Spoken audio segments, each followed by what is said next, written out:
ont développé un centre et c'est à la fois comme un centre de formation. Et c'est pas Stratcom, c'est un peu en légère pente. Au-dessus, il y a des maisons pour les séminaires, les logements et tout, les cuisines. Ensuite, vous avez les bœufs qui sont élevés en intensif.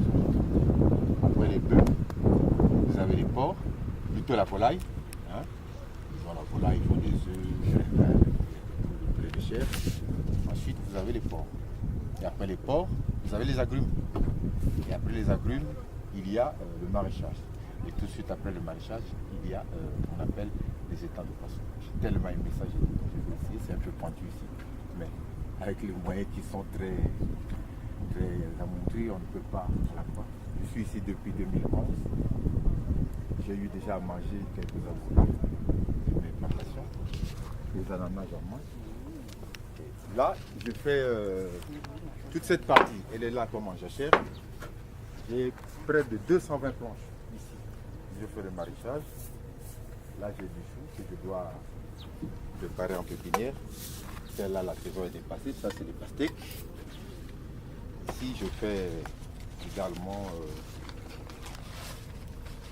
là, j'ai commencé avec le concombre que j'ai planté là, le poivron, la tomate ninja et les aubergines. Tout à côté, j'ai cette pocherie que je vous invite quand même à visiter.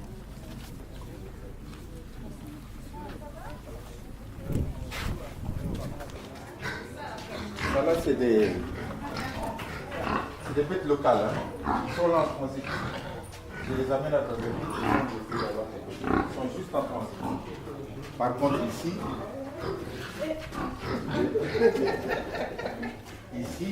ceux-là qu'on est ici, et juste pour lâcher. Là, c'est des femelles. J'ai commencé une plantation de piment. J'ai planté près de 140 arbres fruitiers. Malheureusement, pendant cette saison sèche, les feux de pousse vont brûler 92 sapoutiers, 10 litchis, 10 mangousaliers, et ainsi de suite.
J'ai pratiquement près de 4 hectares ici.